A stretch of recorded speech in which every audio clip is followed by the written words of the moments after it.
ሰላም እንደምን አላችሁ ውድ ተመልካቾቻችን። በዛሬታችን የ2025 የቻይና ምርጥ 5 ኤሌክትሪክ መኪኖች ላይ የተለያዩ መረጃዎችን ይዤላችሁ የቀረብኩት የአውቶሞቲቭ ባለሙያ አዶንያ ብርሃኔ። መልካም ቆይታ። ቻይና በዘመናዊ ቴክኖሎጂ ትልቅ እድገት በማሳየት ዓለም አቀፍ የኤሌክትሪክ ተሽከርካሪ ኢንዱስትሪ ውስጥ መሪ መሆን ችለዋል። በ2025 ዓ.ም ቻይናውያን ኤሌክትሪክ መኪኖቻቸው በአዳዲስና አስደናቂ ቴክኖሎጂ በአንድ ጊዜ መጓዝ የሚችሉት ርቀት፣ ፈጣን ቻርጅ በመሙላት አቅም እና ምቾት በዓለም የመጀመሪያ ደረጃ መሆን ችለዋል። በ2025 ዓ.ም ምርጥ 5 በገበያ ውስጥ ተቀባይነት ያገኙ ተሽከርካሪዎች አሏቸው። የመጀመሪያው BYD ሲዲዩ ይባላል። BYD ሲዲዩ ከBYD የኦሽን ሲሪየስ መካከል የሚገኝና በዓለም ላይ እጅግ በጣም ተወዳጅ መካከለኛ መጠን ያለው ሲዳን ቦዲ ታይፕ ያለው ተሽከርካሪ ነው።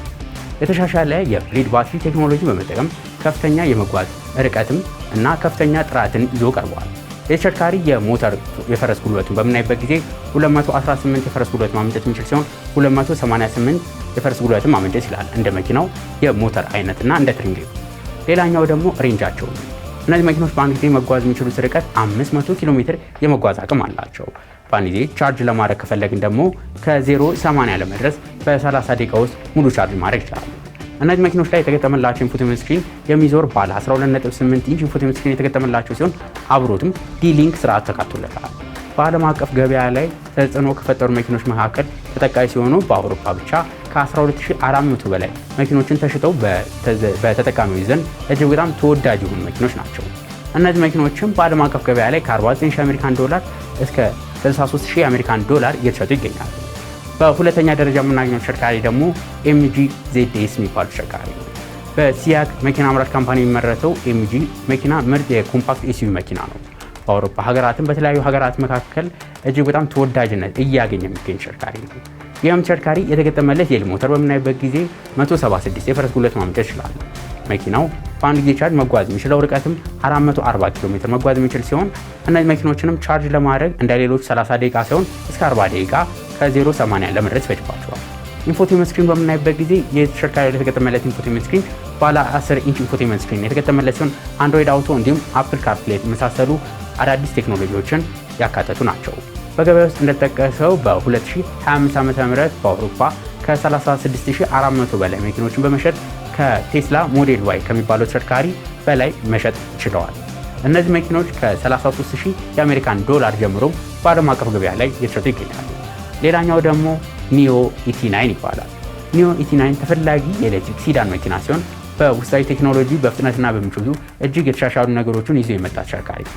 ይህም ተሽከርካሪ የፈረስ ጉልበትን በምናይበት ጊዜ 700 የፈረስ ጉልበት ማመንጨት የሚችል የኤል ሞተር የተገጠመለት ሲሆን በአንድ ጊዜ ቻርጅም ረዘም ያለ ኪሎ ሜትር መጓዝ ይችላል። እስከ 650 ኪሎ ሜትር የመጓዝ አቅም አለው። መኪናውን ቻርጅ ለማድረግም በፋስት ቻርጀር እስከ 600 ኪሎዋት ያህል የሚደግፍ ነው። ይህን ተሽከርካሪ ሰልፍ ድራይቪንግ ሲስተሞቹም 31 ሴንሰሮች እና ላይዳር ዩኒት ተገጥሞለታል። በዓለም አቀፍ ገበያ ከየትኛው መኪና ጋር የሚወዳደሩ ካልን ከቴስላ ሞዴል ኤስ እና ከሜርሴዲስ EQC ጋር በትክክል የሚወዳደር ሲሆን በአዲስ ቴክኖሎጂ ላይ የተሟላ የሚወደድ መኪና ነው። እነዚህ መኪኖችም ከ90,000 የአሜሪካን ዶላር ጀምሮ ለገበያ ቀርበው እናገኛቸዋለን።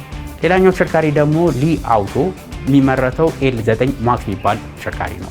የመካከለኛ መጠን ያለው አስደናቂ አውቶሞቢል ስፖርታዊ ዲዛይን ማለትም ስፖርት ዩቲሊቲ ቬሂክል የሚባለው ቦዲ ታይፕ ውስጥ የሚጠቃለል ሲሆን በኤሌክትሪክ እና በነዳጅ የተያያዘ የሚሰራ ነው። ማለትም ሃይብሪድ ተሽከርካሪ ነው።